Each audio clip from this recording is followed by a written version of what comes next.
Inna lillahi ma akhadha. Apa yang diambil milik Allah. Walahu ma a'ta. Apa yang diberi juga milik Allah.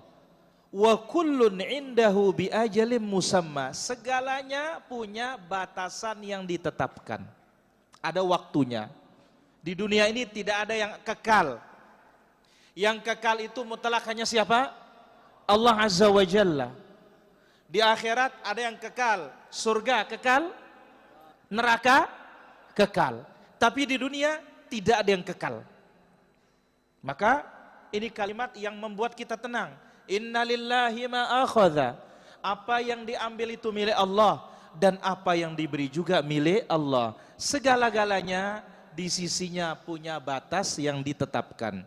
Satu riwayat mengatakan wa kullu syai'in 'indahu bi ajalim musamma. Segalanya punya waktu.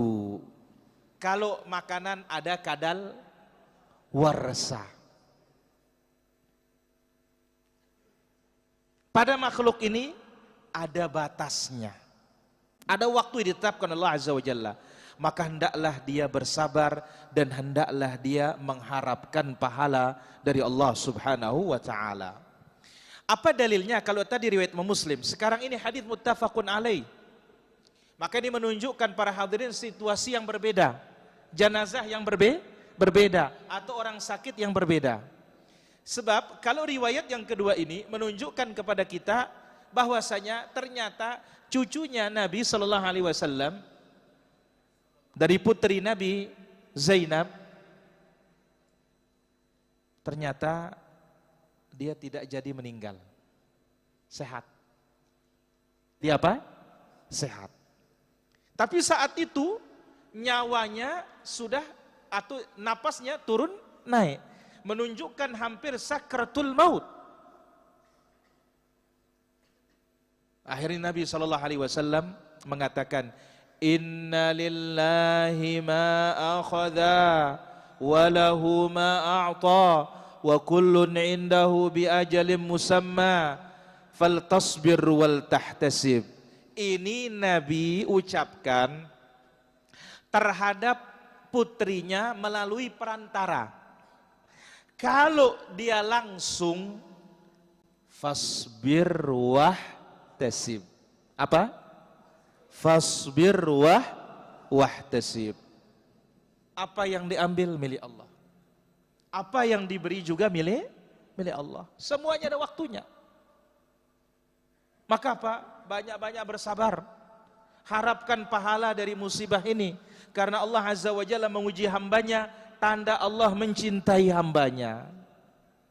Sebagaimana kisah dalam hadis ini, bahwasanya putri Nabi Sallallahu Alaihi Wasallam mengirim utusan, memberitakan kepada Nabi kalau cucunya sedang sakratul maut.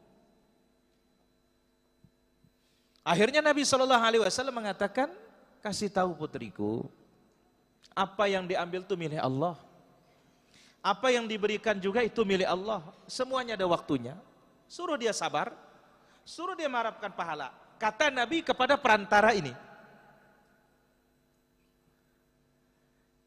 Putri Nabi SAW belum puas pula. Akhirnya putri Nabi bersumpah supaya Nabi itu datang. Ini menunjukkan kepada kita apa? Tidak ada wajibnya kalau orang sakratul maut wajib datang, enggak wajib. Tidak wajib datang kalau orang sedang sakratul maut, seperti Rasulullah sallallahu alaihi wasallam. Maka yang wajib itu bagi yang hadir di tempat itu hendaklah dia mentalqin. Dan yang wajib bagi kita yang mendengar doa, demikian juga kita bertakziah dengan doa ini. Akhirnya apa? Nabi bangkit bersama Sa'ad bin Ubadah, Mu'adz bin Jabal, Ubay bin Ka'ab, Zaid bin Thabit dan beberapa orang. Setelah sampai, cucunya Nabi ini diangkat, dibawa di hadapan Nabi sallallahu alaihi wasallam. Nyawa anak ini turun naik seperti orang sakratul maut. Fafadat ainah. Di sanalah Nabi Shallallahu Alaihi Wasallam menangis. Tadi kita sebut menangis boleh, boleh. Yang tidak boleh apa? Teriak-teriak, merusak pakaian, mencukur rambut, doa dengan doa-doa yang jelek. Di sini buktinya Nabi menangis. Sa'ad ibn Ubadah mengatakan, ya Rasulullah, kenapa engkau menangis?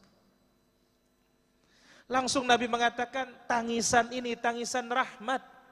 Nah berarti apa? Kalau orang menangis karena sayang, boleh. Kalau orang menangis karena kasihan, boleh. Orang nangis karena sedih ditinggal oleh orang yang dia sayangi, boleh.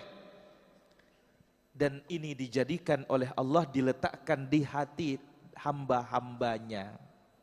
Dan ingat, innama yarhamullah min ibadihir ruhama. Allah pun akan merahmati hamba-hambanya yang penyayang. Jadi dengan tangisan kita bisa dapat rahmat Allah Azza wa Jalla.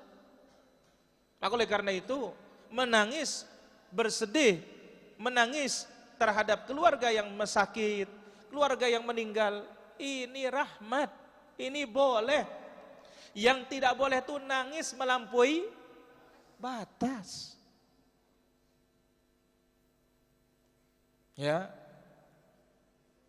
La'anallah as-saqil as-saliqah wal haliqah.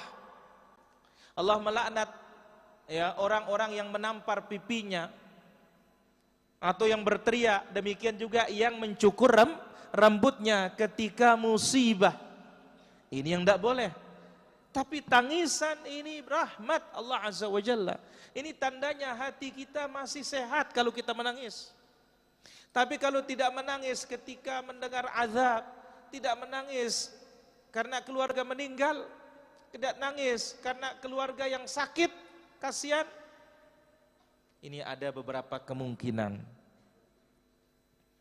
Kalau dia menjadi orang yang tegar, dengan dia terus bersabar, insya Allah tidak ada masalah. Tapi dia tidak menangis karena apa? Hatinya keras. Justru yang menangis dianggap apa? Ini orang yang cengeng. Berarti ini hatinya lagi keras. Ya kenyik, ya pihak. Berarti apa? Orang ngomong atau orang yang tidak menangis yang seperti ini, berarti hatinya lagi apa? Keras dan membatu. Jadi nangis itu rahmat, bukan kecengengan. Orang terseduh-seduh menangisnya, ini rahmat dari Allah Subhanahu wa taala. Berarti apa? Ada kasih sayang. Dan ini adalah orang-orang yang akan dirahmati oleh siapa? Oleh Allah.